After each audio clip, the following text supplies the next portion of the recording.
Pour clore cette journée, je vais essayer de dresser ce que j'appellerais un portrait théorique en situation de C.L.R. James, auquel, Christine vient de le dire, j'ai récemment consacré une biographie intellectuelle que j'ai pas avec moi, enfin que je peux même pas vous montrer, qui a pour titre C.L.R. James, la vie révolutionnaire d'un Platon noir entre guillemets. Et je reviendrai là-dessus un moment. Alors, étant donné l'anonymat dans lequel se trouve encore la figure de James, du moins en dehors du monde anglophone, je vais commencer, ça sera ma première partie, par retracer brièvement sa trajectoire intellectuelle et politique. Vous avez eu des éléments ici, plus des choses que je reprendrai, et je dirais d'autres choses. Dans un second temps, je vais tâcher d'extraire un noyau, une série de problématiques qui sont à mon sens directrices et qui animent sa pensée et qui ont constitué, pour ainsi dire, le fil rouge de mon livre. Et enfin, dans ce qui va être la plus longue partie de cette présentation, je vais essayer d'opérer des coupes dans l'œuvre et dans la vie de James afin de montrer comment ces problématiques que j'aurais exposées avant se déploient, et ce, en explorant tour à tour ce que je considère être 5 motifs dominants, 5 thèmes ou 5 motifs dominants de sa pensée. Donc, pour commencer avec une petite esquisse biographique, c'est très dur, je vais le faire en 10 minutes, c'est très compliqué de parler de James en 10 minutes, donc je vais oublier plein de choses, mais je vais essayer. Alors, C.L.R. James, Cyril Lionel Robert James, est né le 4 janvier 1901 à Trinidad, une île située à l'extrême sud des Petites Antilles et qui a alors le statut de colonie de la couronne britannique, un statut qu'elle aura jusqu'à 1962, année de l'indépendance. Durant son enfance, James a 2 passions, vous l'avez bien vu dans le film, et il en parle très souvent. Ces 2 passions, c'est le cricket, sport importé par les colons anglais, approprié par les colonisés, avant de devenir aux Antilles comme ailleurs dans l'Empire britannique un vecteur d'affirmation nationale. Autre passion, la littérature, et en particulier les œuvres des écrivains anglais de l'époque victorienne, Dickens et surtout Thackeray, l'auteur de La Foire aux Vanités, dont il parle aussi dans l'entretien avec Stuart Hall. James est élève puis enseignant au Queen's Royal College, qui est une institution, là encore c'est dit, modelée sur les public schools anglaises. Et jeune adulte, il désire poursuivre une carrière littéraire. Il va écrire plusieurs nouvelles. Il va écrire un roman qui s'intitule donc Minty Halley, un roman qui dépeint la vie quotidienne dans les barrackyards, les quartiers miséreux de la ville de Port of Spain. Il fait ses premiers pas en politique et il devient un partisan de l'autonomie, du self-government des Antilles, sinon encore de leur indépendance. Et là, c'est un peu flou dans le texte parce qu'à ce moment-là, il pense encore l'autonomie des Antilles britannique dans le cadre de l'Empire britannique. Et il rédige une biographie consacrée à une figure politique locale, un créole d'origine corse, le capitaine Cipriani. Il rejoint l'Angleterre en 1932, il passe quelques semaines, en fait quelques mois, à Londres, avant de rallier la petite ville de Nelson, dans le Lancashire, où il aide son compatriote, le joueur de cricket Larry Constantine, à rédiger son autobiographie. À Nelson, qui est alors surnommé la Petite Moscou, James s'intéresse de près aux luttes sociales autour de l'industrie textile. Il est fasciné par la lecture de 2 ouvrages qui sont L'histoire de la révolution russe de Trotsky et Le déclin de l'Occident d'Oswald Spengler, avant, et ça aussi il en parle, de dévorer les écrits de Lénine et de Marx. De retour à Londres, il intègre l'Independent Labour Party et il se lie de plus en plus étroitement au mouvement trotskiste britannique. En 1937, il est l'auteur d'un ouvrage intitulé World Revolution, The Rise and Fall of the Third International, qui est une virulente critique des politiques de l'internationale communiste sous la direction de Staline. D'une certaine manière, James aura toujours été plus anti-stalinien que Trotsky lui-même. Durant ces mêmes années, et en parallèle, James est un acteur central du mouvement panafricain londonien. Suite à l'invasion de l'Abyssinie, de ce qui est maintenant l'Éthiopie, par les armées de Mussolini en 1935, il cofonde International African Friends of Abyssinia, une organisation à laquelle participe également Amy Ashwood Garvey, qui avait été la première femme de Marcus Garvey, Jomo Kenyatta, le futur président du Kenya, à l'indépendance, et un peu plus tard, c'est un peu expliqué là aussi, un autre Trinidadien, l'ami d'enfance de James, et une des figures, sinon la figure majeure du panafricanisme au XXe siècle, George Panmure. Cette organisation cède bientôt la place à une autre, qui est International African Service Bureau, dont James est le rédacteur en chef de l'organe de presse International African Opinion. Il se passionne également pour la révolution haïtienne, et en 1934, il achève l'écriture d'une pièce de théâtre intitulée Toussaint l'ouverture, dont la première représentation a lieu en 1936 à Londres, avec dans le premier rôle le célèbre, dans le rôle de Toussaint l'ouverture, donc le célèbre acteur africain-américain, anti-impérialiste et communiste, Paul Robeson. En 1938, James publie son ouvrage le plus connu, Les Jacobins noirs, une histoire de la révolution haïtienne d'un point de vue marxiste, ainsi que A History of Negro Revolt, qui est une forme de, qui était un livre sur commande, hein, une sorte d'esquisse d'histoire transnationale des luttes noires, qui sera renommée à l'occasion de sa réédition History of Pan-African Revolt, et qui devrait être prochainement traduit en français. En 1938 toujours, James se rend aux États-Unis à l'invitation du Socialist Workers' Party. Il a prévu d'y rester quelques mois et en fait il va y rester 15 ans d'affilée, la plupart du temps en situation d'illégalité. En avril 1939, après une tournée de conférences à travers les États-Unis, il rencontre Trotsky à Mexico, et Trotsky et James s'entretiennent longuement de la question noire aux États-Unis. Et James va s'attacher dans la décennie qui suit à montrer l'importance fondamentale qu'a cette question, la question noire, dans la perspective d'une révolution américaine. Ce qui fait de lui l'un des principaux représentants de ce que Cedric G. Robinson a plus tard appelé le marxisme noir. En lien étroit avec ses activités politiques, et les recherches historiographiques de James iront toujours de pair avec son militantisme politique, il poursuit ses recherches sur l'histoire des luttes noires et s'intéresse tout particulièrement à la guerre de sécession, en montrant le rôle fondamental joué par les esclaves noirs, non seulement pour leur propre émancipation, qui ne doit pas être conçue, dit James, comme un don des Blancs, bon, il n'est pas le premier à dire ça, Du Bois l'avait dit un peu avant, mais aussi dans la victoire de l'Union contre les États confédérés, donc dans l'histoire des États-Unis en tant que telle. Durant ces années américaines, James se lie en outre d'amitié avec Richard Wright, et il fréquente d'autres écrivains africains-américains, dont Ralph Ellison et Chester Himes. Dès 1940, pour revenir sur le versant trotskiste, James avait entamé un processus de rupture avec l'héritage de Trotsky. Il avait créé avec Raya Dunayevskaya, au sein du Workers' Party, le Workers' Party qui était issu lui-même d'une scission au sein du Socialist Workers' Party, donc il crée quelque chose qui s'appelle la Johnson Forest Tendency, et Johnson, c'est le pseudonyme de James, Forest, celui de Dunayevskaya. Ils sont bientôt rejoints par Grace Lee Boggs, et je crois, enfin en tout cas, il faudra aller plus loin, mais que la composition qu'on pourrait dire cosmopolite de ce triumvirat et la subalternité de ses membres, respectivement d'origine caribéenne pour James, russe pour Dunayevskaya et chinoise pour Boggs, seront constitutifs de son hétérodoxie politique.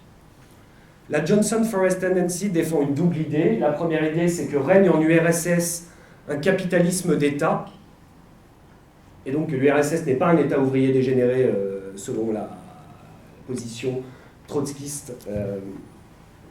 Bon, il y avait encore d'autres alternatives, mais peu importe. Et deuxième thèse, la thèse que le modèle bolchevique du parti d'avant-garde doit désormais céder la place à un tout autre principe qui est celui de l'auto-émancipation des masses ouvrières et populaires. Donc la critique d'un parti, d'une frange éclairée et d'hommes providentiels qui viendraient guider le mouvement révolutionnaire. Cette conception autonomiste de l'émancipation, la Johnson Forest Tendency en localise l'origine dans les manuscrits de 1844 de Marx, dont elle propose la première traduction anglaise, et en deçà dans la philosophie hegelienne, à laquelle elle consacre un vaste effort de réinterprétation qui est synthétisé par James dans un ouvrage dont on voit la couverture, les Notes on Dialectics, Hegel, Marx, Lénine. James développe également à cette période de longues réflexions sur les arts populaires américains, au premier rang desquels le cinéma hollywoodien, et il rédige en 1950 un long manuscrit intitulé Notes on American Civilization, qui a été publié en 1992 sous le titre American Civilization. Il est arrêté en 1952 par les services d'immigration et de naturalisation en période de macartisme. Il est incarcéré à Ellis Island, où il écrit un essai sur le Moby Dick d'Herman Melville, enfin sur Melville, mais surtout sur Moby Dick, qui a été publié en français au mois de janvier aux éditions Ypsilon, sous le titre, vous avez vu le titre en anglais, mais en français ça donne Marins, renégats et autres parias. L'histoire d'Herman Melville et le monde dans lequel nous vivons. Et James est expulsé des États-Unis en 1953. De retour à Londres, il poursuit à distance ses activités avec ses collaborateurs et surtout collaboratrices aux États-Unis. Et il fonde le groupe Correspondence, un groupe qui va se rapprocher d'un groupe français qui défend des positions proches, qui est Socialisme ou Barbarie. James co-signe en 1958 avec Cornelius Castoriadis et Grace Lee Boggs un essai, Facing Reality, qui a pour cœur la révolution hongroise de 1956, dont il était question dans le film sur Stuart Hall ce matin aussi. La révolution hongroise de 1956 qui, à travers la résurgence des conseils ouvriers, vient selon James consacrer sa thèse de l'auto-émancipation des masses. Cette idée du gouvernement du peuple par le peuple, James en retrouve à présent les racines dans la démocratie athénienne qui fait l'objet de son essai, un essai au titre inspiré d'une formule apocryphe de Lénine, « Every cook can govern », chaque cuisinier peut gouverner. Il poursuit en outre ses réflexions sur l'art populaire et à partir de l'exemple du cinéma, de Griffith, de Chaplin, d'Eisenstein, mais aussi des tragédies grecques et shakespeariennes, il s'attache à replacer le public de masse au centre de la théorie esthétique. Il n'oublie pas pendant ces années les luttes de décolonisation et en 1957, il voyage au Ghana pour la célébration de l'indépendance à l'invitation du président ghanéen Kwame Nkrumah, qu'il avait côtoyé aux États-Unis et qu'il avait contribué à former. Et ensuite, James avait recommandé Nkrumah à Panmure en Angleterre. Et Nkrumah avait finalement continué sa formation politique auprès des organisations panafricaines londoniennes avant de mener la lutte pour l'indépendance au Ghana. James écrit un livre, Nkrumah and the Ghana Revolution, qui ne sera publié qu'en 1977, avec une deuxième partie rendant compte des dérives autoritaires ultérieures du leader ghanéen. En 1958, James retourne à Trinidad où son ancien élève, l'historien Eric Williams, auteur de Capitalisme et Esclavage, lui propose de participer au People's National Movement et James devient rédacteur en chef du journal du mouvement, The Nation. Il milite pour la création, enfin pour beaucoup de choses, mais avant tout, sûrement pour la création d'une fédération antillaise et il encourage la construction de ce qu'il appelle une conscience nationale caribéenne qu'il veut nourrir de culture populaire. Il porte également une vive attention à la littérature caribéenne et se rapproche des écrivains de la nouvelle génération, de George Laming, de Wilson Harris et de V.S. Naipaul. Et d'ailleurs, Laming a joué un rôle assez important dans la publication de Beyond the Boundary. À cette période, cependant, un conflit ouvert l'oppose à Williams et James quitte Trinidad en 1962 à la veille de l'indépendance. En 1963 est publié le second classique de James, son livre sur le cricket, Beyond the Boundary, aujourd'hui encore considéré comme l'un des meilleurs ouvrages d'histoire sociale du sport, un ouvrage qui en réalité mêle fragments autobiographiques, réflexions sur les structures sociales et raciales à Trinidad, portraits de joueurs et méditation sur le cricket comme art. Et ce dernier chapitre, qu'est-ce que l'art, James le considérait comme le plus important du livre. À la fin des années 60, James, qui s'est réinstallé aux États-Unis, où il enseigne au Federal City College à Washington, c'est son premier poste et le seul universitaire, il fait figure aussi de mentor du Black Power, ou en tout cas il essaye de faire figure de mentor du Black Power. Il fait également de nombreux séjours en Afrique, notamment en Tanzanie, auprès du président Nyerere, sans pour autant rompre avec une perspective davantage révolutionnaire, comme en témoignent les liens qu'il tisse avec l'historien et militant marxiste guyanien Walter Rodney, qui sera assassiné en 1980. James s'intéresse à cette période aussi à l'expérience cubaine, et il va s'enthousiasmer pour ce qu'il appelle la Révolution française de mai 68. Au tournant des années 80, il se réinstalle à Londres, et son appartement du quartier de Brixton est le lieu de visite de ceux qui désirent recueillir son expérience et son enseignement. Il meurt en mai 89, et d'ailleurs la télé allumée dans le film, c'est pas juste de la mise en scène. Les gens qui allaient voir James à cette époque ont tous noté que la télé était en permanence allumée chez lui, et il regardait les matchs de cricket, il regardait les films hollywoodiens, il regardait les émissions, et il disait que ça lui permettait de voir, enfin ça c'est Paul Bull qui le dit comme ça, de voir, et il continuait à analyser ce qu'il appelait les psychoses du capitalisme tardif. Il meurt en mai 89 d'une infection pulmonaire et il est inhumé à Trinidad. Sur sa stèle funéraire sont gravés ces paroles de Beyond the Boundary, avec lesquelles j'ai ouvert mon livre. Je cite, « Le temps passerait, et ça pourrait faire penser à ce que tu disais sur le mouvement tout à l'heure, le temps passerait, des anciens empires s'effondreraient et de nouveaux prendraient leur place, les relations entre pays et entre classes se modifieraient, avant que je ne découvre que ce n'était pas la nature des biens ni leur utilité qui importait, mais le mouvement, non pas où vous êtes et ce que vous avez, mais d'où vous venez, où vous vous rendez et à quel rythme vous y allez. » Fin de citation. Si je cite ce passage, c'est que ces mots résument selon moi idéalement la trajectoire de James. Car comme de nombreux autres penseurs issus des colonies, et tout particulièrement des Antilles, James aura été un intellectuel, on pourrait dire diasporique, en mouvement permanent, naviguant entre les marges et le centre des empires, parcourant les routes constitutives de cet espace chargé d'histoire qu'est l'Atlantique noir. Et s'il fallait résumer la pensée de James en un mot, je pense que le meilleur serait justement celui de mouvement, un terme qu'il affectionnait, qu'il utilise très souvent, comme le montre cette métaphore musicale que lui inspire dans ses Notes on Dialectics la figure de Lénine. Et James dit ceci, « Je pense depuis longtemps qu'un très grand révolutionnaire est aussi un grand artiste et qu'il développe des idées, des programmes, comme Beethoven développe un mouvement. » L'objet premier de la pratique politique et théorique de James, c'est le mouvement des masses et le mouvement de l'histoire, qui ne font à ses yeux qu'un. Car pour James, les grands épisodes révolutionnaires, la Révolution anglaise, la Révolution française, la Révolution russe, en tant que paroxysme de la lutte des classes, sont ce qui imprime à l'histoire son mouvement, lui donne un sens et lui donne sens. C'est à l'intérieur de ce cadre universel de l'histoire révolutionnaire que s'inscrivent sans reste entièrement pour James les mouvements d'émancipation des masses colonisées et racialisées. Mais pour James, il ne pouvait néanmoins pas être question de subordonner ces mouvements anticoloniaux, antiracistes, à la lutte des masses ouvrières des pays occidentaux. Il lui fallait repenser de fond en comble les relations entre libération des nations opprimées d'un côté et révolution socialiste. Il lui fallait problématiser dans toute leur complexité les connexions et les divergences entre les révolutions au centre des empires et les luttes anticoloniales, antiracistes aux marges, les connexions, encore une fois, et divergences entre histoire de l'Europe et histoire du monde non européen en contexte impérialiste.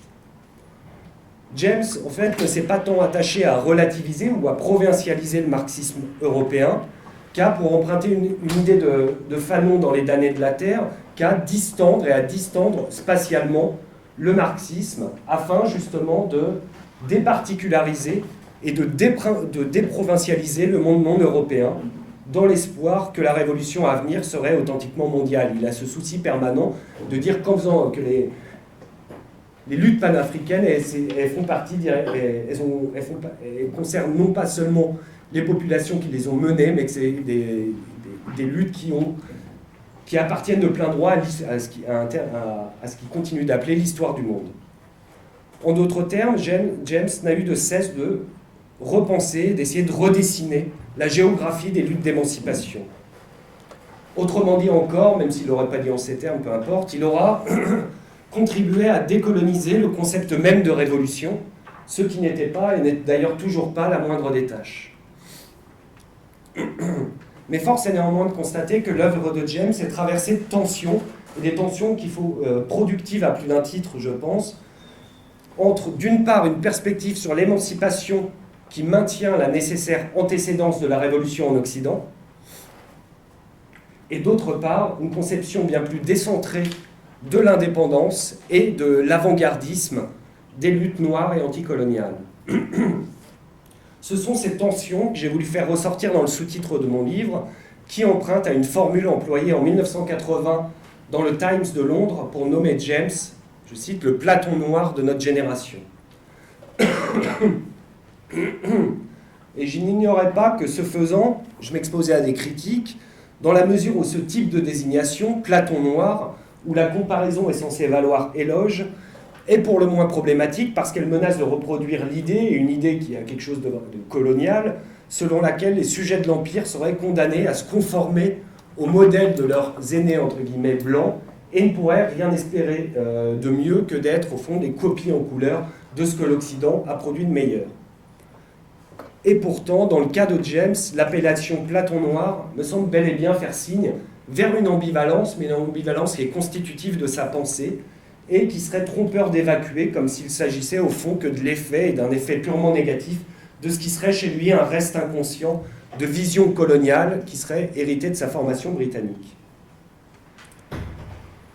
Car bien qu'il ait rétabli au rang de sujet de l'histoire les masses colonisées et racialisées systématiquement exclues des récits européens, James était convaincu, et je pense que ça se voit dans le film, que sa pensée s'inscrivait entièrement dans une généalogie occidentale marquée par les figures vraiment les plus classiques, Aristote, Rousseau, Hegel, Marx, etc., d'une tradition intellectuelle et politique remontant à la Grèce antique, et au sein de laquelle seul, qu'on le veuille ou non, il se sentait chez lui.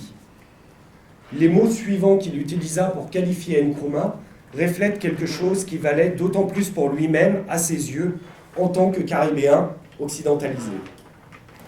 Et il dit ceci de Nkrumah, je cite, « Il put diriger le peuple parce que son arbre généalogique ne se trouvait pas dans la flore africaine, mais parce qu'il était la fine fleur d'un tout autre jardin, celui des expériences politiques et des efforts théoriques de la civilisation occidentale. » Oublier ce type d'affirmations, et affirmations qui sont récurrentes chez James, c'est s'interdire de comprendre ses enseignements et aussi peut-être leurs limites. Si l'on ne part pas de cette ambivalence, il est impossible de saisir les torsions, le décentrement auquel il a soumis l'historiographie et la pensée européenne de la Révolution. Comme je l'ai dit dans l'avant-propos de mon livre, Platon noir ne doit pas être entendu ici comme le nom d'un individu, mais comme celui d'un problème, voire d'un paradoxe. Le paradoxe, pourrait-on dire, de l'eurocentrisme anti-eurocentriste de James.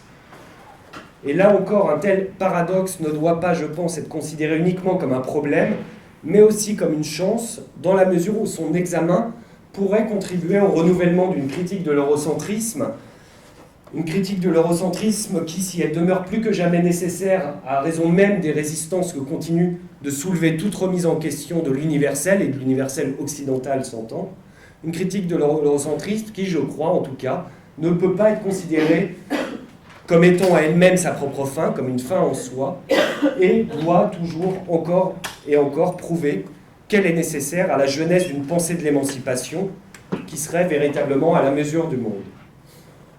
Donc, comme annoncé en introduction, je vais essayer de vous montrer maintenant comment ces problématiques se déploient ou se matérialisent dans l'œuvre de James en explorant tour à tour 5 thèmes.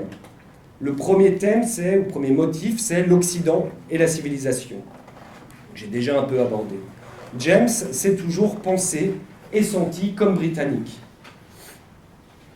Plus généralement, il aimait rappeler qu'il était de formation occidentale exclusivement.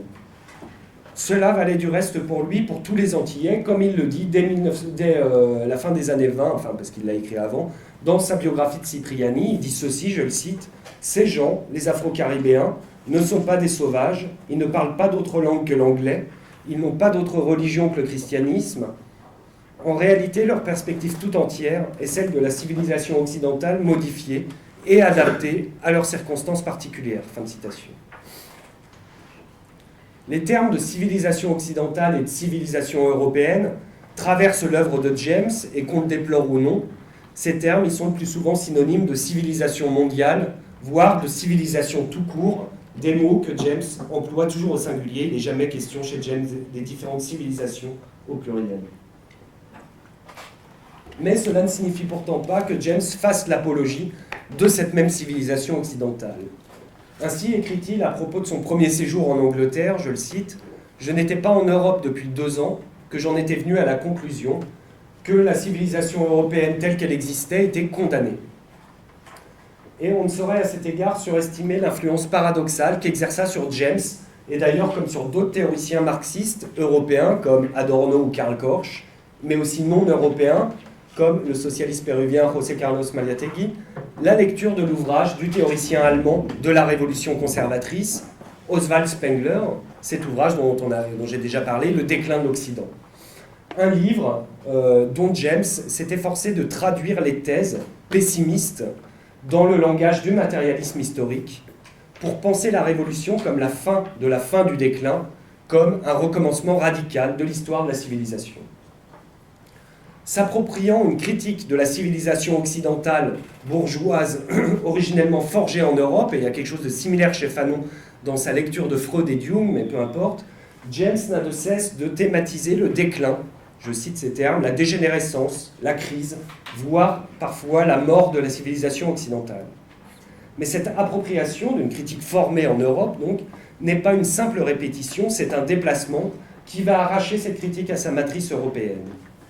Car ce que montre James, c'est que l'issue à la crise de la civilisation dépend non seulement des mouvements révolutionnaires en Occident, mais aussi, et en étroite connexion, des luttes d'émancipation de peuples qu'on considère à tort pour lui comme étrangers à cette même civilisation.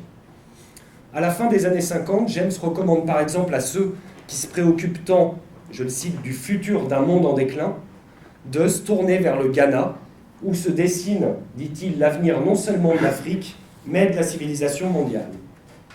Et d'ailleurs, déjà dans Les Jacobins noirs, James avait montré que loin d'être un simple appendice à la Révolution française, qui n'aurait finalement concerné que les territoires caribéens, la Révolution haïtienne avait été un événement de portée mondiale, signant l'universalisation effective des idéaux de liberté des Lumières, qui, dans l'esprit de bien des révolutionnaires européens, restaient contenus à l'intérieur des frontières de l'Europe.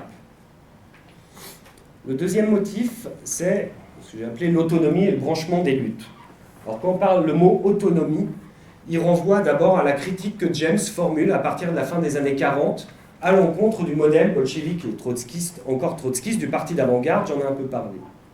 Si à cette période, donc les années 40, fin des années 40, James continue d'assigner un rôle important aux leaders des mouvements noirs américains, il ne fait bientôt aucun doute que cette conception autonomiste, elle vaut pas moins, selon lui, pour ces mêmes mouvements, les mouvements noirs. Par exemple, il va évoquer, après une rencontre avec Martin Luther King à Londres, il va évoquer auprès de ses collaborateurs la campagne de boycott des bus de Montgomery, de la campagne de 1955-1956, en déclarant ceci, je le cite, « Les Noirs américains n'ont pas attendu le parti d'avant-garde, parti avec une majuscule, pour organiser un corps de révolutionnaires qualifiés. Suivant leur propre chemin, ils se sont établis en authentique avant-poste de la nouvelle société. » Mais il faut dire que la position de James sur les luttes d'émancipation en Afrique, par contre, elle est plus ambiguë. Car certes, James va déclarer qu'au Ghana, comme dans toute grande révolution, l'initiative, la direction, dans ces termes, venait des masses, s'il va dire que c'est bien le peuple qui a modelé Nkrumah, qui lui a montré le chemin, il n'en reste pas moins qu'il était nécessaire, selon James, que les aspirations des masses ghanéennes trouvent à s'exprimer dans les actes et dans les paroles d'un grand homme. Et quand James va rompre avec Nkrumah, ça sera pour se tourner vers un autre homme d'État africain, le Tanzanien Julius Nyerere, qui, à lui seul, à nouveau, est censé incarner, aux yeux de James, les espoirs d'un continent tout entier. Autrement dit, pour James, et ça ne changera vraiment, jamais vraiment sur ce point-là, les peuples africains, à la différence des masses laborieuses d'Occident, continuent d'avoir besoin d'être représentés par des individus, des leaders d'exception qui, s'ils tiennent la dragée haute aux grandes figures de l'histoire européenne, parce que James met Nkrumah dans l'histoire des grands révolutionnaires, dans une figure de l'histoire des grands révolutionnaires, ils tiennent la dragée haute aux plus grandes figures de l'histoire européenne, mais au fond, ils ne sont jamais comparés qu'à une histoire passée, et une histoire qui, aux yeux de James, pour l'Europe, s'est achevée avec Lénine. Significatif à cet égard est le fait que James, à la différence d'autres théoriciens marxistes non européens, comme M.N. Roy ou Mirsaïd Sultangaliev, n'a jamais remis en cause la thèse très orthodoxe selon laquelle la révolution socialiste aurait lieu d'abord en Europe, avant de s'étendre au reste du monde. C'est évident dans son ouvrage de 1937, World Revolution, et il dit quelque chose de similaire en 1960, et il le dit, c'est significatif, devant un public caribéen, c'est à Trinidad, il dit ceci, « Il n'y a aucun doute à ce sujet, l'opposition fondamentale à l'impérialisme doit venir du prolétariat des pays avancés. » Pourtant, dès les années 30, cette conception qu'on peut bien dire eurocentrée de la révolution mondiale elle était entrée chez James en tension avec une conception tout à fait décentrée ou polycentrée des luttes d'émancipation. Car ce que James montre dans les Jacobins noirs, c'est que bien que la révolte des esclaves de Saint-Domingue ait eu pour condition de possibilité la lutte préalable des Jacobins blancs de France, il le répète à l'envi, malgré tout, les relations entre ces deux révolutions ne répondaient nullement à une logique qu'on pourrait dire diffusionniste allant du centre de la métropole à la périphérie, la colonie.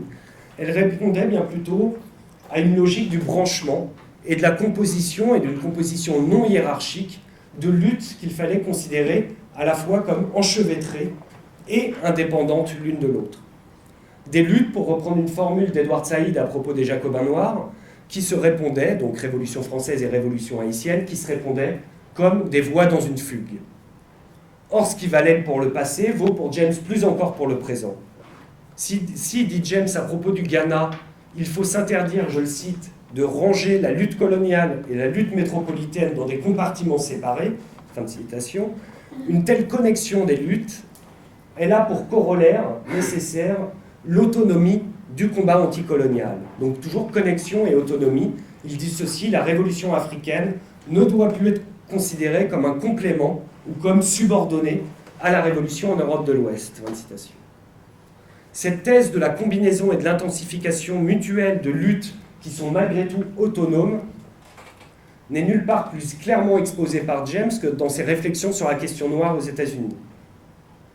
James s'attache à réinscrire la lutte noire américaine dans une histoire transnationale des révoltes panafricaines, et d'ailleurs il pointe à cette occasion du doigt l'intrication entre rapports de pouvoir, rapports de classe et de race, et production du savoir historique. Puisqu'il dit, je le cite, « Le seul lieu où les Noirs ne se sont pas révoltés, c'est dans les pages écrites par les historiens capitalistes. » Fin de citation. Or, l'histoire passée des luttes noires éclaire la nature des combats présents et révèle que la condition de possibilité de la participation future des Noirs américains à la révolution socialiste est, je cite, « l'approfondissement et l'élargissement continu de leur lutte indépendante ». En gros, vouloir les intégrer, les incorporer trop vite au mouvement socialiste marxiste serait forcément un échec. Et James favorisait donc la création d'une organisation noire de masse, indépendante du parti trotskiste. Alors un concept me semble central dans la problématisation par James de ces branchements entre luttes autonomes, c'est le concept de traduction, qui constitue le troisième motif que je voudrais explorer. Alors c'est pas à propos de la Caraïbe, ni même de l'Afrique, que James va prendre pour la première fois conscience de la nécessité d'une traduction du marxisme, mais à propos des États-Unis, un pays qu'il considère encore à bien des égards comme un nouveau monde. Pour bolcheviser l'Amérique, déclare-t-il en 1944, il est nécessaire d'américaniser le bolchevisme. Donc, comme d'autres, avant et après lui, James soulève le problème de la nationalisation du marxisme, dont l'exemple par excellence à ses yeux est l'œuvre de celui qui fut aussi le plus grand internationaliste de son temps, et Lénine, selon James. Alors, sachant que chez James, nationalisme et internationalisme ne sont pas dans des rapports d'exclusion mutuelle, mais de possibles combinaisons, toujours, même dans sa conception de la littérature, des littératures nationales qui sont aussi les véritables littératures mondiales. Le travail de Lénine, dit James, fut, je le cite, de traduire le marxisme dans les termes russes et pour le peuple russe. C'est ce qui doit être fait aux États-Unis, je cite encore. Chaque principe, dit James, chaque principe et pratique du bolchevisme doit être traduit dans des termes américains. Il faut rompre, dit-il, avec une perspective eurocentrique qui reste aveugle au fait que, je cite, les classiques du marxisme sont essentiellement européens dans leur origine et leur contenu. Pour James, comme pour Gramsci, on pourrait dire que le marxisme est un corps de théorie et de pratique qui requiert d'être traduit de langage à langage et de nation à nation. C'est d'un tel effort de traduction que relèvent les recherches de James sur l'histoire nord-américaine, mais aussi les réflexions qu'il consacre aux arts populaires américains, y voyant dans une perspective qu'on peut qualifier a posteriori d'anti-école de Francfort, il voit dans ces arts populaires un véritable vecteur d'expression des aspirations et des désirs les plus profonds des masses populaires, ces désirs fussent-ils pervertis par un capitalisme américain toujours plus dévastateur. Tout cela, à première vue, a peu à voir avec la question coloniale. Pourtant, la sensibilité de James aux différences entre les espaces de déploiement du marxisme, ici l'Europe et les États-Unis, elle est loin d'être étrangère à son statut de sujet de l'Empire. Et il dira ceci, je cite, « Depuis le premier jour de mon séjour aux États-Unis jusqu'au dernier, je n'ai jamais fait l'erreur que de nombreux Européens ont fait en essayant de faire correspondre ce pays, les États-Unis donc, aux standards européens. Pour une raison peut-être, et là il dit, à cause de mon expérience coloniale, je l'ai toujours vu pour ce qu'il était et non pour ce que je pensais qu'il devait être. Plus généralement, je crois que la singularité, il faudra aller plus loin, c'est quelque chose que je n'ai pas trop travaillé, pour l'instant, que la singularité du regard porté par James sur ce qu'il appelle la civilisation américaine provient du fait que de manière très précoce, il a su percevoir la société états-unienne comme étant une société postcoloniale, ce qu'elle est effectivement.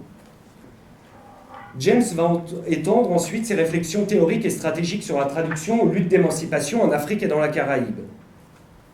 Ainsi affirme-t-il à propos de la lutte d'indépendance ghanéenne, je le cite, « Nkrumah ne créa pas, il n'en avait pas besoin, il prit tout ce qu'il avait absorbé durant ses années en Europe et en Amérique et le traduisit dans les termes de la Gold Coast et de la lutte pour la liberté en Afrique. » Similairement, l'attention que James accorde à la culture populaire caribéenne lors de son séjour à Trinidad relève d'un effort pour transposer les thèmes socialistes dans un idiome local pour en opérer la traduction, la nationalisation pour les masses antillaises.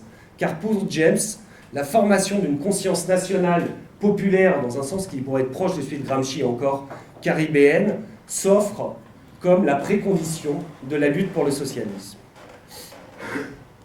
J'en arrive au quatrième motif, qui est ce que j'appelle le schème de la miniature. Miniature, tout d'abord, parce qu'on ne saurait saisir l'immense signification sociale que James confère à ce sport qu'est le cricket si on ignore la fonction métonymique qu'il lui attribue.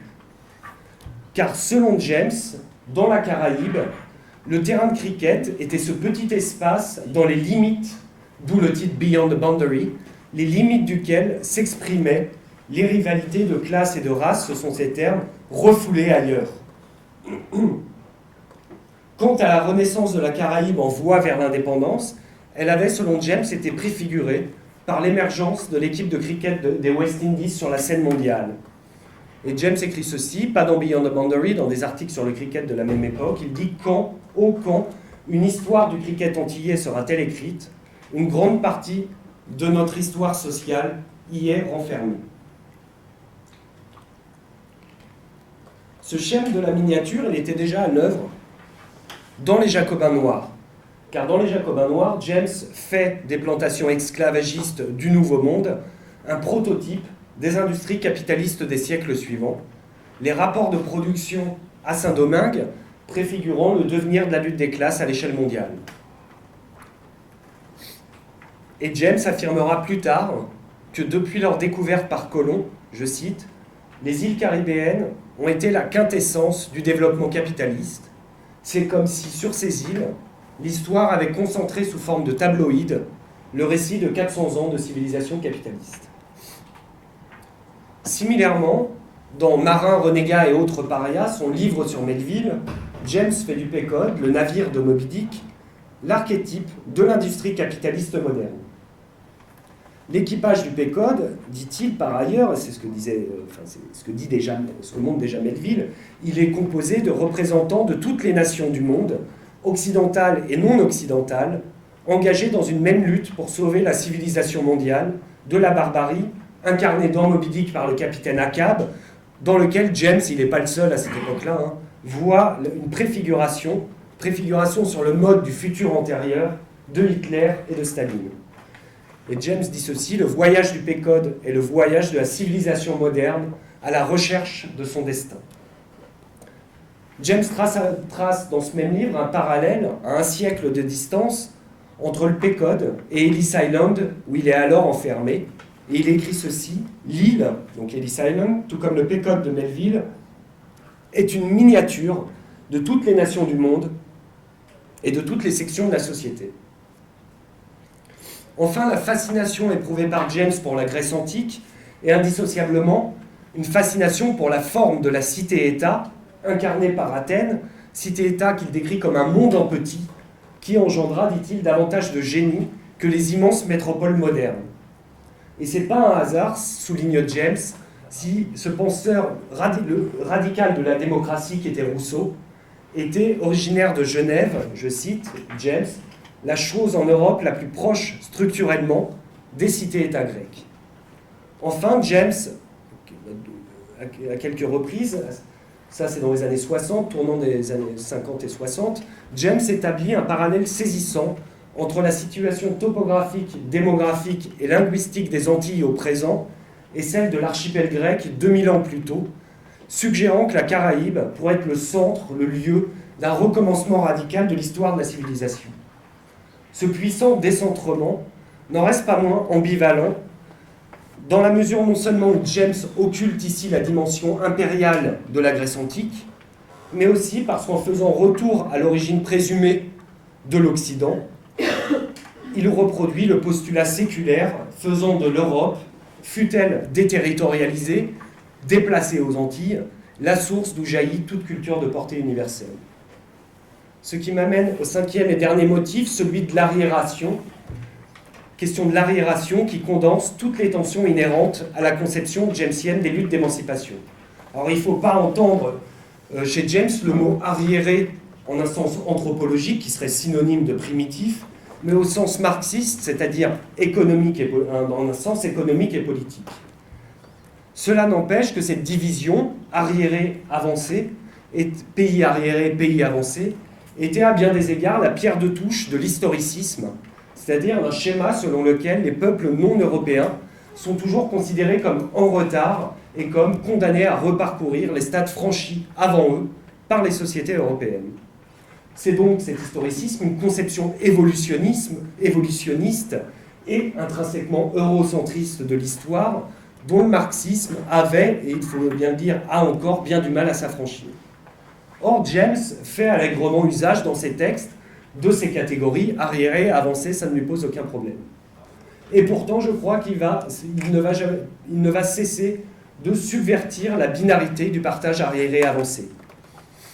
Pour ce faire, il trouve déjà des ressources dans la loi du développement inégal et combiné, énoncée par Trotsky, loi, je cite Trotsky, de la combinaison de phases distinctes, de l'amalgame de formes archaïques avec les plus modernes.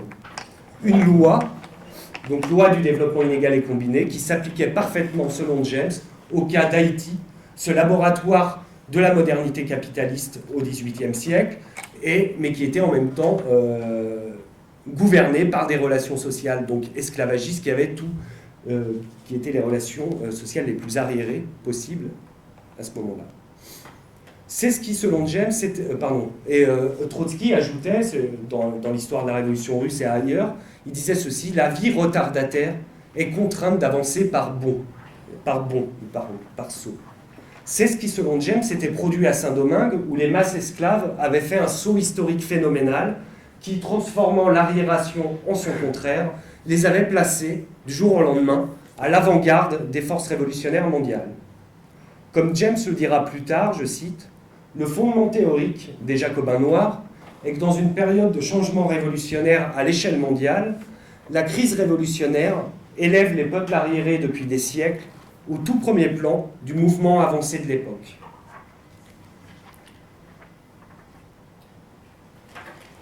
Dans ses notes on dialectics qui signent la rupture définitive de James avec l'héritage de Trotsky, James pourtant n'en continue pas moins, même s'il ne le dit pas explicitement, de s'inspirer de Trotsky pour formuler ce qu'il appelle désormais non plus la loi du développement inégal et combiné, mais ce qu'il appelle la loi de compensation historique, qu'il décrit comme une loi de projection dans le futur, une loi de mutation de l'arriération en, je cite, dynamique de transition vers l'avant-gardisme. Or, pour James, cette loi qui s'était appliquée en Russie s'appliquait tout aussi bien à la France du XVIIIe siècle, que James dit arriérée politiquement par rapport à la Grande-Bretagne, probablement, et pourtant c'est cette France arriérée qui avait produit la Révolution française. Ensuite, il y avait eu l'Allemagne du XIXe siècle, qui était, dit James, arriérée économiquement et politiquement, et c'est elle pourtant qui a créé, qui a produit la philosophie classique et le marxisme. Ce que fait James ici, c'est qu'il reprend un schéma théorique qui avait été initialement bâti pour penser la révolution aux marges de l'Occident capitaliste. C'est une révolution qui s'était produite dans une Russie conçue par Trotsky et d'autres comme une semi-colonie de l'Occident. James reprend ce schéma-là, et plus encore que Trotsky, va en faire une loi générale de l'histoire mondiale, qui s'appliquait donc à la France, à différentes périodes. Il fait de cette loi une loi générale de l'histoire mondiale, une histoire mondiale qui se voit donc radicalement décentrée, l'exception devenant la règle, la marge devenant le centre, comme si toutes les révolutions se produisaient d'abord, les grandes révolutions se produisaient en contexte d'arriération. Ce n'était pas du tout... donc la révolution russe n'était pas une exception de ce point de vue-là. James le répète à propos de la révolution ghanéenne, il dit ceci: dès le départ, le Ghana prit place à l'avant-garde même du milieu du XXe siècle. C'est pourquoi les termes du mythe colonial, mythe, dit James, de l'arriération des peuples colonisés, ils doivent être renversés, je cite James, l'arriéré, le barbare, l'ignorant politique siégeaient au bureau colonial et dans l'administration coloniale, c'était donc les Britanniques de l'administration coloniale. Si le Ghana colonial était bel et bien arriéré économiquement, c'est, dit James, cette arriération elle-même qui mobilisa le peuple pour s'autopropulser en avant. Fin de citation. Fournissant, comme plus tard la révolution cubaine, une preuve irréfutable de l'invalidité, de l'inanité de l'idée, une idée que James dit elle-même arriérée, cette idée que les pays arriérés devraient, je le cite, être portés en avant par étapes successives, avec l'aide des grands États capitalistes, et qu'il leur faudra des siècles pour rattraper leur retard. Et pour James, l'histoire des révolutions au XXe siècle a montré que cette idée était fondamentalement fausse et qu'elle continuait à servir les intérêts de l'impérialisme.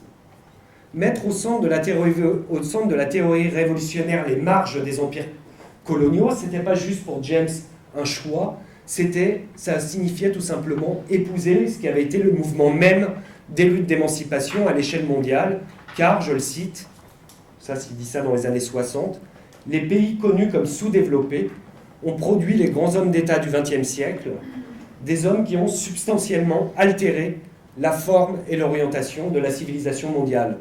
Et là, il cite Lénine, Mao, Nkrumah et d'autres. L'exemple de la Russie pré-révolutionnaire, européenne, mais, dit-il, arriérée dans ces termes toujours marxistes, à l'instar des pays coloniaux et semi-coloniaux, il en vient à jouer chez James un rôle d'opérateur de conversion, de traduction des luttes d'émancipation en Europe et dans le monde non européen. De la même manière, il en va de même, on pourrait dire, de la Caraïbe, qui est occidentale, James n'en démord jamais, mais qui est aussi arriérée et à majorité noire, et donc dont James se sert pour la penser comme une sorte d'interface entre les mouvements révolutionnaires en Occident et les luttes d'émancipation en Afrique.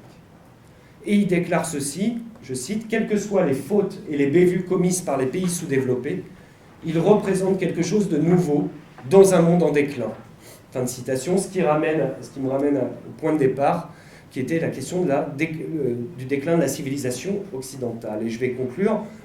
Alors, le fait que James n'ait jamais senti la nécessité de remettre en cause ce concept d'arriération, ce qui, par exemple, dans le cadre d'une pensée postcoloniale, serait extrêmement problématique, pourtant, je ne crois pas que ça doit être considéré seulement négativement, comme l'effet, j'ai dit, d'un reste d'eurocentrisme dont il ne se serait jamais départi.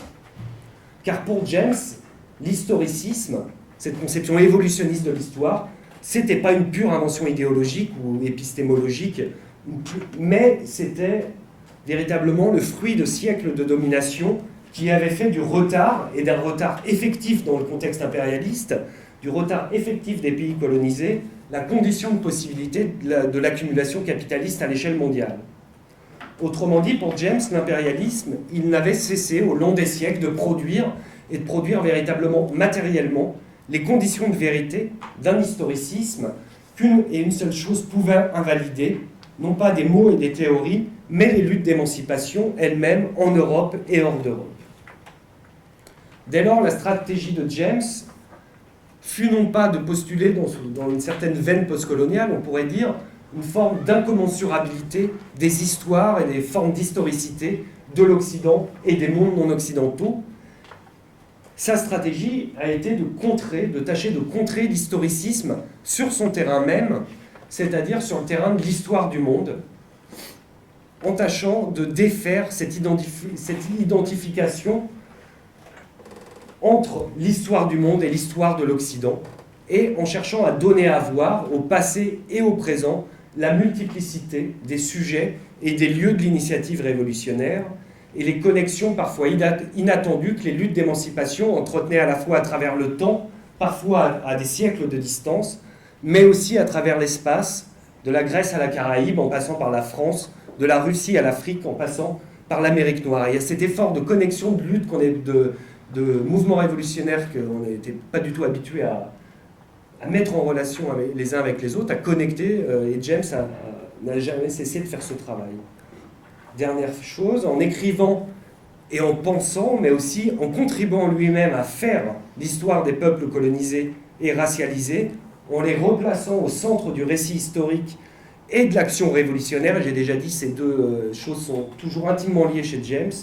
James n'avait qu'une seule ambition, montrer le rôle donc que les populations colonisées et racialisées avaient joué par le passé, qu'ils jouaient au présent, et qu'ils seraient encore davantage amenés à jouer à l'avenir dans, et je répète encore parce que c'est important, l'histoire du monde. Merci.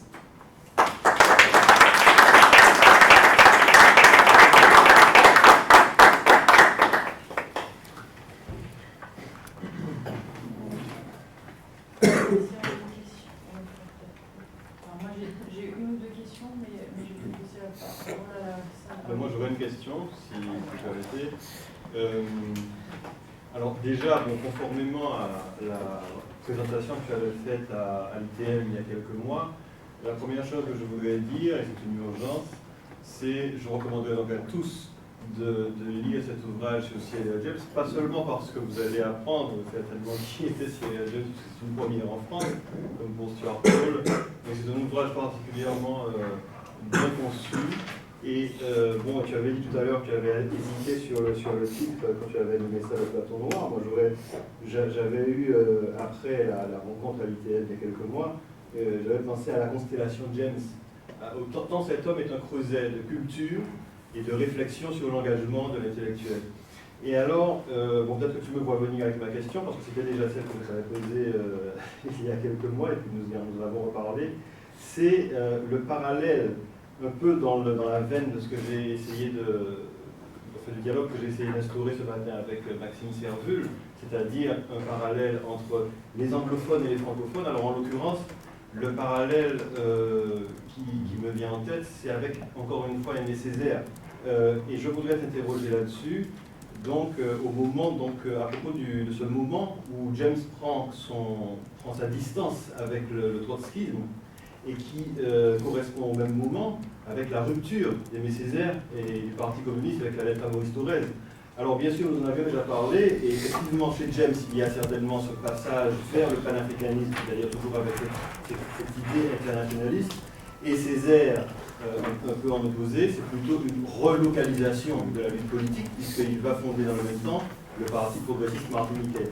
J'avais pensé aussi, quand tu as dit tout à l'heure, que James avait eu comme modèle politique à un moment donné Julius Nyerere, je pensais au Patrice Lumumba de Césaire dans une saison au Congo, et j'y voyais non seulement la recherche, non pas d'un homme providentiel, mais surtout celle de leaders politiques qui seraient capables, dans le monde noir, d'actualiser, je dirais, les idéaux révolutionnaires d'émancipation. Alors, sur ce rapport comparatiste entre Césaire et James, j'aurais aimé te réécouter. Voilà. Je recommande. Mais je pense que je vais te répondre à peu près la même chose. En même temps, je ne me souviens plus exactement ce que c'est. Alors, sur les rapports, à partir de la fin des années 50, 60, James essaye ça fait partie aussi de son travail de construction d'une conscience nationale caribéenne, de retracer, il le fait souvent dans des essais, de retracer une généalogie des grandes figures intellectuelles, politiques, littéraires du monde caribéen. Et là, il n'est plus seulement dans le monde anglophone, et il parle aussi des Caraïbes francophones. Et l'exemple qui revient le plus souvent chez lui, c'est celui de de Césaire, du cahier d'un retour au pays natal de Césaire, qui cite très souvent, avec cette particularité chez James que pour lui, le mouvement de la négritude, il a toujours considéré comme un mouvement caribéen, et pas, il oublie complètement Senghor, qu'il ne cite jamais. Pour lui, c'est ce qui peut être un peu étrange par moment.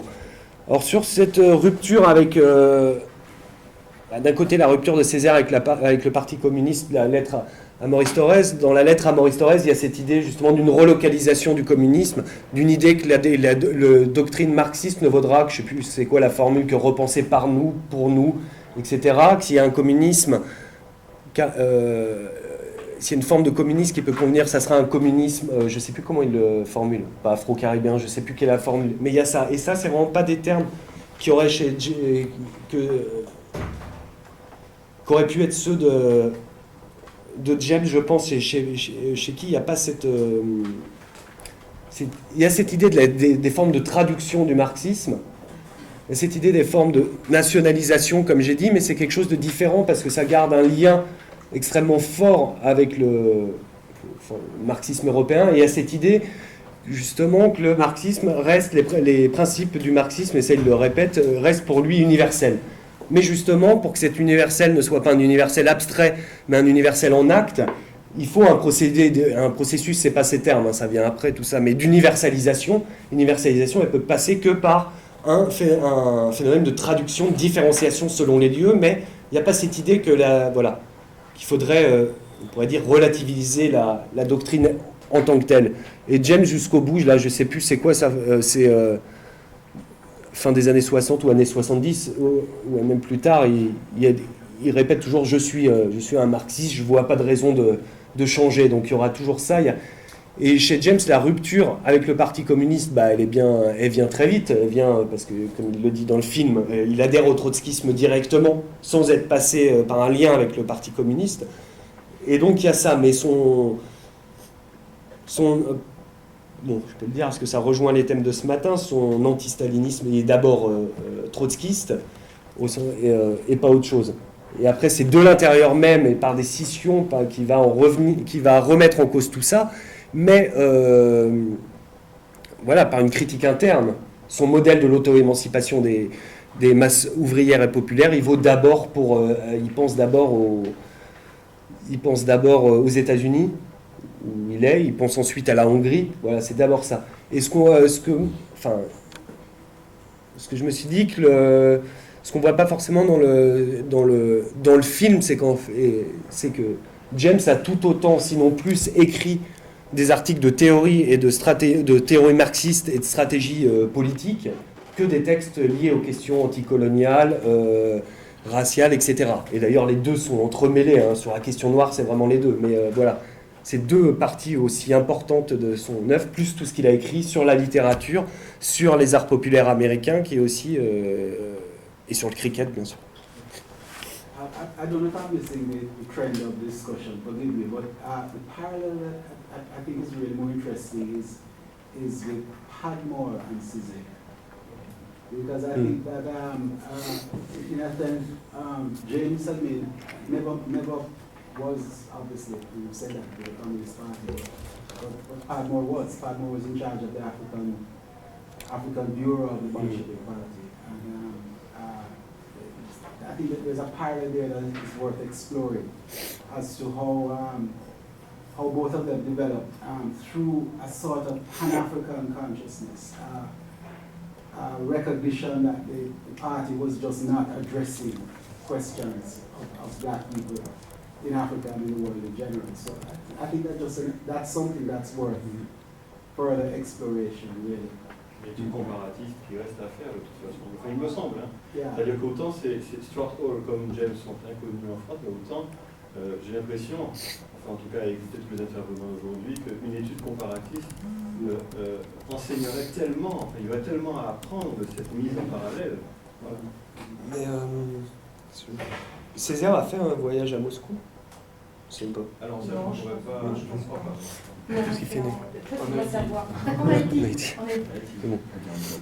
Mais juste sur la négritude, en deux mots, celui que James connaissait le mieux, c'était Léon Gontran Damas, qu'il avait rencontré lors de ses séjours à Paris, quand il travaillait pour les archives pour les Jacobins noirs. Et c'est Damas, dit-il, qui l'a conduit dans les archives, qui l'a aidé. Et moi, je ne sais pas trop s'il a rencontré, je ne suis pas sûr qu'il a rencontré Césaire à cette époque-là. Tout ce qu'il dit sur Damas, c'est qu'il disait il m'a pas trop embêté avec la négritude, il a vu que je faisais un travail important sur l'histoire des révolutions, de la révolution haïtienne, il m'a laissé tranquille. C'est tout. Ce qui montrait que c'est pas un théorie.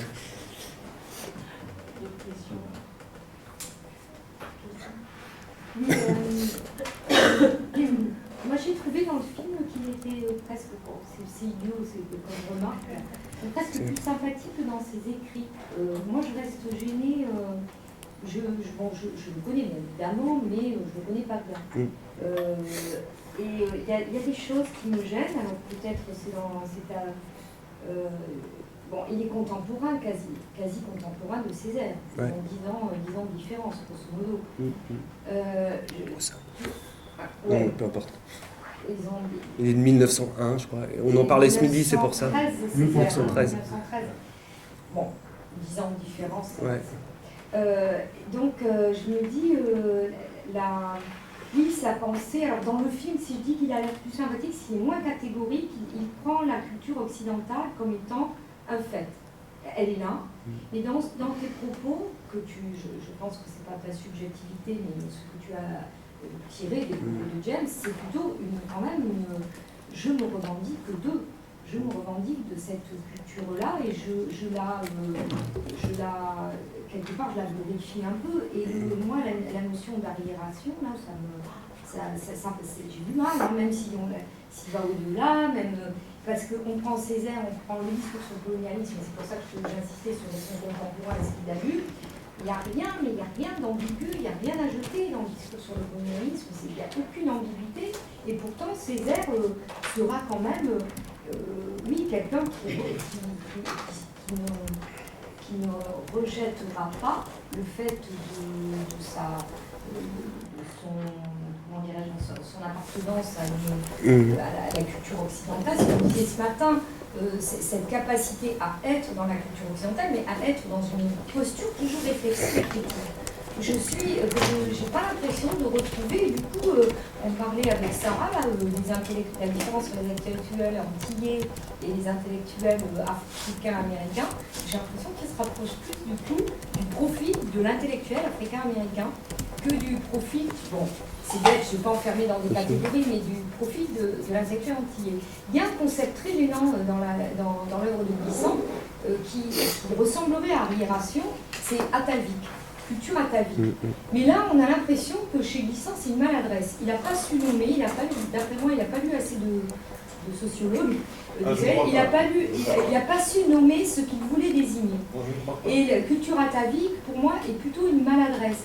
Que dans l'arriération, c'est presque, ça me rappelle les Africains-Américains qui souhaitaient aller, presque l'œuvre civilisatrice. Il y a un éloge de l'arriération en même temps, bizarrement. Oui.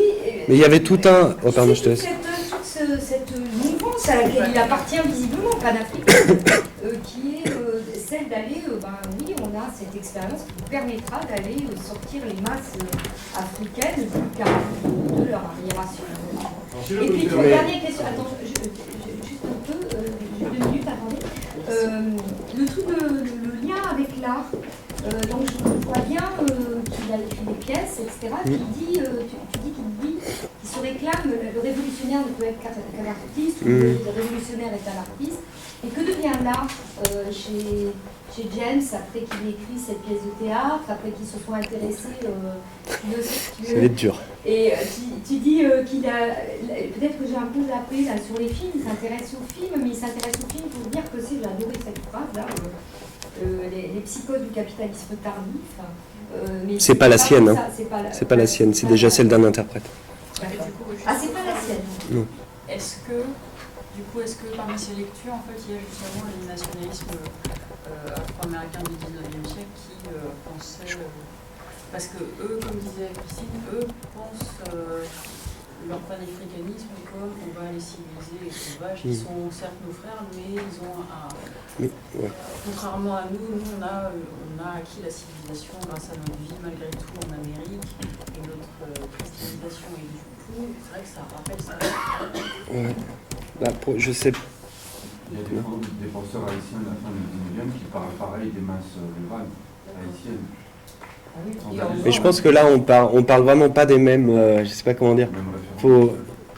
L'environnement de James, l'arriération n'est pas du tout une catégorie anthropologique dans ce terme-là. Elle est problématique parce qu'elle est historiciste à bien des égards, mais elle n'a rien d'anthropologique.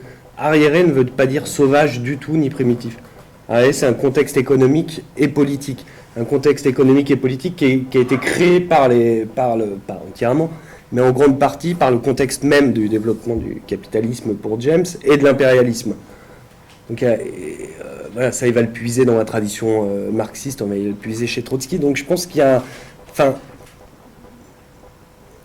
s'il était dans un autre cadre que le cadre d'une théorie marxiste, des débats au sein, parce que il y a des textes qui sont quasiment incompréhensibles maintenant de James, c'est des débats de micro-tendances au sein des mouvements, enfin même, j'ai pas compris grand-chose, mais si on ne comprend pas les enjeux politiques dans lesquels il était placé, c'est-à-dire faire bouger les lignes au sein des mouvements marxistes et trotskistes, notamment sur la question noire, il fallait reprendre aussi leur vocabulaire. Quand il parle avec Trotsky, par exemple, dans ses débats à Mexico, il propose la création d'une organisation noire de masse, mais pour lui, par exemple pour Trotsky, il dit c'est très bien, ça va servir d'école pré-politique pour les Noirs qui sont arriérés.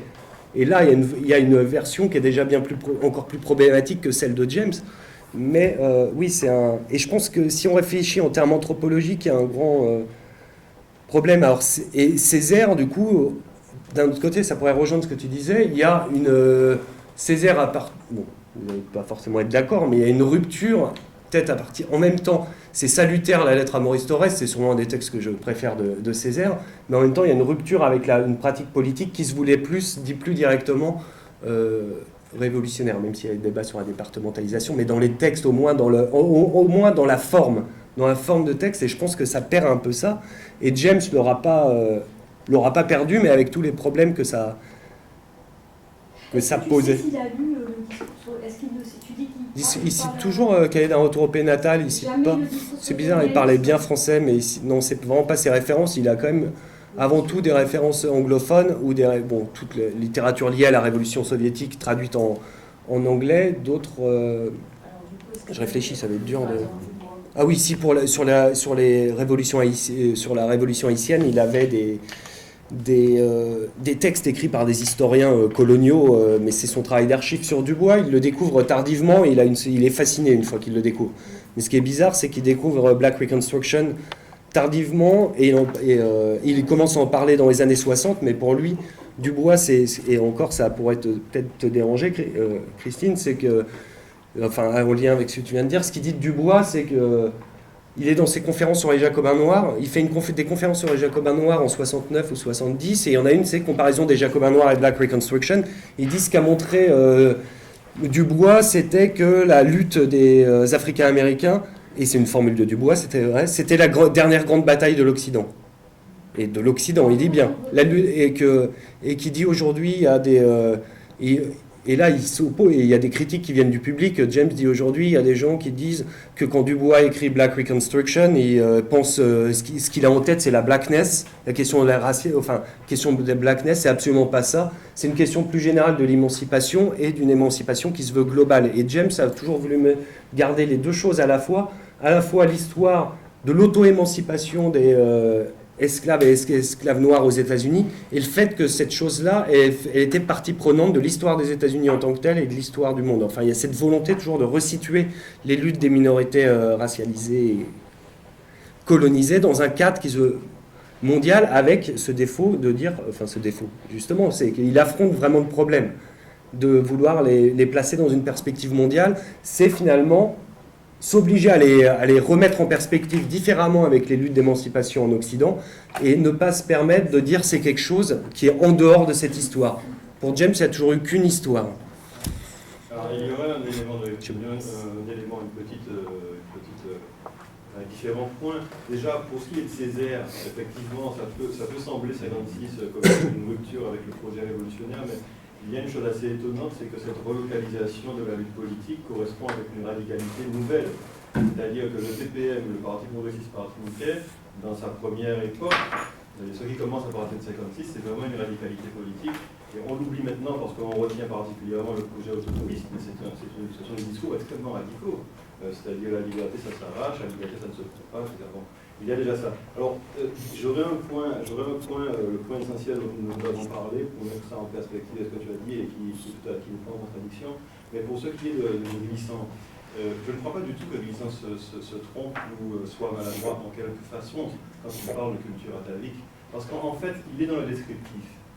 Ce qui lui importe à ce moment-là, c'est de décrire qu'il y a effectivement d'un côté l'atavique et d'un autre côté le rhizome, c'est-à-dire la culture racine et la culture rhizome. C'est simplement une description, hein. Il n'y a pas de jugement de valeur véritablement, donc je ne vois pas du tout en quoi il pourrait se tromper. Quand il les associe à l'Afrique, quand même, c'est pas. Il y a quand même. Faut que j'achève quand même. C'est une maladresse, mais. Oui, juste que je voudrais. Oui, tout à fait, mais je voudrais au moins achever ce que j'ai commencé, si vous permettez. Je voulais dire ceci, pour ce qui est de Césaire et de James, ce que je trouve fascinant chez James, et que tu as montré dans ton livre, c'est que, en fait, finalement, ce qui peut gêner, moi, finalement, me ravit en termes quasiment d'honnêteté. C'est-à-dire que je trouve qu'un intellectuel qui a autant été dans le sens du panafricanisme, qui disent à ce point qu'il est en occidental, qu'il est de culture occidentale, je trouve ça non pas touchant, mais je trouve ça profondément honnête. C'est une position d'honnêteté. C'est une chose qu'on a justement reproché à Senghor particulièrement, dans la négritude. Senghor, c'est un occidental. Senghor, c'est un professeur de latin grec. Senghor faisait des discours en latin quand même pendant plusieurs heures au Sénégal quand il faisait son discours annuel. Bon. Donc, cette espèce de paradigme de l'occidental, de l'intellectuel occidental, c'est quelque chose qui a pesé énormément sur la figure de Césaire et particulièrement de Senghor. Et je trouve que là, de la part d'un panafricain, de la part d'un révolutionnaire, de la part d'un trotskiste, continuer à dire je suis de formation humaniste, celle qu'a également eu Césaire, ce sont des gens qui ont été formés à la même, je dirais, au même levain, eh bien, effectivement, il y a là une sorte d'honnêteté. Enfin, il me semble qu'il y a là une espèce d'aveu, hein, et il ne se cache pas, il ne se dissimule pas. Voilà, donc c'est ce que je voulais dire. Merci. J'avais une remarque, qui débouchait sur une question, c'est parallèle. Césaire, en 56, mais il a fait voter les lois de 46, il est parti de l'organisation. L'assimilationnisme, il assume. On se rend compte que ce contexte est complètement défavorable après l'Empire et puis l'échec. Donc c'est tenter cette possibilité de dire bon, pas des miettes, mais on y a contribué, donc on va essayer d'acquérir une citoyenneté à partir d'une citoyenneté vide. Bon. Mais que la rupture de James avec Trotsky, c'est pas du tout les mêmes choses. Césaire, il est fondamentalement lié encore au Parti communiste, stalinisé dès les années 20. Et Césaire connaît très bien les travaux de Trotsky, mais il n'est pas du tout d'accord avec ça. Césaire n'est pas communiste. C'est-à-dire, quand il dit l'indépendance, ça se prend, c'est en matière pour dire qu'il ne faut pas le faire, parce que non pas qu'il ne faut pas le faire, c'est qu'on n'a pas l'organisation et on n'a pas la légitimité d'emmener les peuples martiniquais et guadeloupéens sur ce terrain-là, parce qu'on n'a pas cette légitimité-là. Mais il n'est pas non plus convaincu. Césaire va être un député de la République française, il va assumer jusqu'au bout, jusqu'en 80, jusqu'à sa mort, ce choix d'être dans la République, la République unie, la Chamoiseau ou Caméré, mais c'est quand même un choix radical, mais qui est un choix de participer à ce système-là, il n'a pas du tout. Et James, pour moi, par rapport à Trotsky, alors c'est une question que là je voulais revenir, est-ce que les questions qui sont liées à la nature même de l'Union soviétique, c'est-à-dire est-ce que c'est un État dégénéré, et à partir de là il faut le défendre parce que c'est dégénéré, mais il faut quand même le défendre jusqu'au bout. Et James dit non, c'est un capitalisme d'État, donc il n'a rien, plus rien de socialiste, et donc dans les formes d'organisation qu'on pourrait mettre en place, dans l'effort d'auto-émancipation des populations, on ne peut pas demander ou travailler à partir des organisations pour les brancher sur cette histoire-là, parce qu'on les met en porte-à-faux. Et donc, le vocabulaire dans lequel il est prisonnier, qui est un vocabulaire révolutionniste sur, et vous l'avez bien illustré dans la notion de branchement, et une vision auto-émancipatrice, ce sont des militants qui s'inscrivent dans une perspective de transformation. Même ils sont dans les organisations pour faire ça. Est-ce que c'est pas la rupture? Elle n'est pas justement contre ce vocabulaire qui n'est pas encore l'usage, parce qu'ils sont prisonniers justement de visions évolutionnistes qui sont héritées d'une pensée marxiste qui n'a pas encore fait ce travail d'auto-analyse pour pouvoir donner de nouveaux outils et penser la réalité différemment. Juste sur la pensée évolutionniste, d'un marxiste qui n'a pas encore fait son travail, finalement elle était bien moins présente et bien plus critiquée chez Marx lui-même que chez d'autres qui ont réinventé aussi cette vision-là. Elle était aussi dans certains courants du marxisme occidental, chez Walter Benjamin ou des gens comme Ernst Bloch, il y a déjà toute une critique. Et en fait, c'est les critiques, selon moi, les plus fortes dans le champ philosophique de l'historicisme. C'est aussi des critiques qui viennent du champ marxiste. Donc il y a quelque chose de paradoxal à la fois l'une et l'autre. Alors, je sais pas, ça va pas être une réponse, mais du coup, j'ai repensé à ça en vous entendant. Les liens de James quand il vient en France dans les années 30, justement, c'est pas les mouvements de la négritude. Enfin, si, il voit Damas, mais c'est pas ça, c'est les premiers contacts. C'est qu'il va pour des réunions du mouvement trotskiste et ça montre bien aussi le personnage. Les gens qu'il rencontre, c'est des représentants du mouvement, c'est Pierre Naville. Pierre Naville qui va traduire les Jacobins noirs en 49. Il rencontre Boris Souvarine qui a fait sa biographie oui, je pense qu'il le rencontre. Et il va la traduire en anglais, la biographie de Staline. Donc il n'est déjà plus un trotskiste. Et plus tard, français auquel il va essayer, c'est Daniel Guérin, penseur du communisme libertaire. Et voilà, c'est un peu ça les contacts de James avec le milieu français, ce qui est aussi une des raisons pour laquelle je pense James n'est jamais vraiment intéressé à l'histoire de la colonisation et des décolonisations dans l'Empire francophone. Moi, je me souviens un peu, enfin, il doit y avoir 2-3 références, mais il n'y a rien sur l'Algérie, par exemple.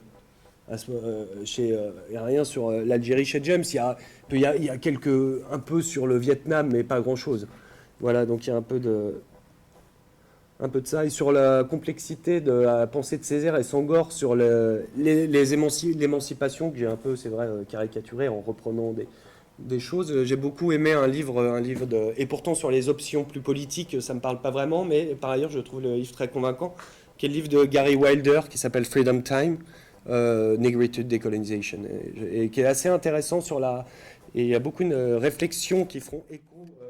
Il est beaucoup inspiré, Gary Wilder, de David Scott, qui est, je vais réussir à le caser, David Scott, qui est la personne qu'on va inviter pour la prochaine séance du séminaire en octobre.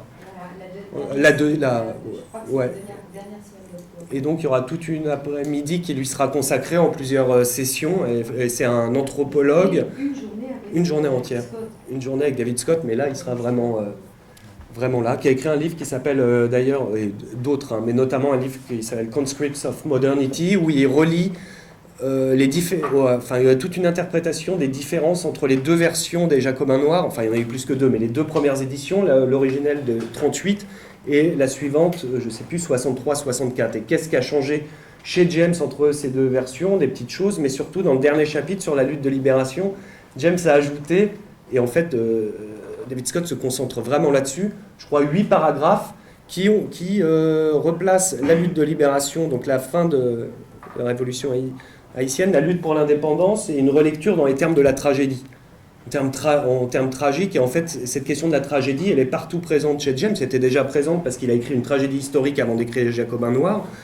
Et ça, pour répondre un peu à ta question que tu avais posée, sa lecture des arts populaires, je la trouve très, très intéressante, parce qu'est-ce qu'il fait? Il met en parallèle, en permanence, il joue l'un avec l'autre. Donc les arts populaires, dénigrés par beaucoup, américains, type cinéma hollywoodien, le drame radiophonique, je sais pas, le roman de détective, des choses comme ça. Et il les met en parallèle avec quoi? Avec ce qui est le plus vénéré, la tragédie grecque et la tragédie shakespearienne. Et en disant qu'il y avait une même approche finalement, et que par exemple, Shakespeare écrivait, contrairement à ce qu'on pense maintenant, pas pour une élite, mais c'était un art déjà pour les masses, et que Shakespeare, comme à Hollywood, Shakespeare avait sa compagnie commerciale, et il fallait qu'il plaise au public, qu'il fasse de l'argent, et qu'il y a quelque chose de... Voilà, qu'il faut pas croire que parce qu'il y a des enjeux économiques dans ce cadre-là, c'est impossible de faire quelque chose qui soit proprement artistique. Et le meilleur exemple, enfin celui que préfère James, c'est Chaplin. Et James met une limite 1929, c'est là où il dit que les arts populaires américains cessent d'être créatifs et deviennent, à cause de la dépression, deviennent un art un art de la violence et du ressentiment, comme il dit. Mais il dit violence et ressentiment, c'est pas juste quelque chose qui est imposé par les grands producteurs hollywoodiens, c'est quelque chose qui exprime bien l'état des relations de classe à cette époque aux États-Unis, et c'est bien des sentiments qui sont spontanés, parce que, voilà, bon, ça sera encore un autre...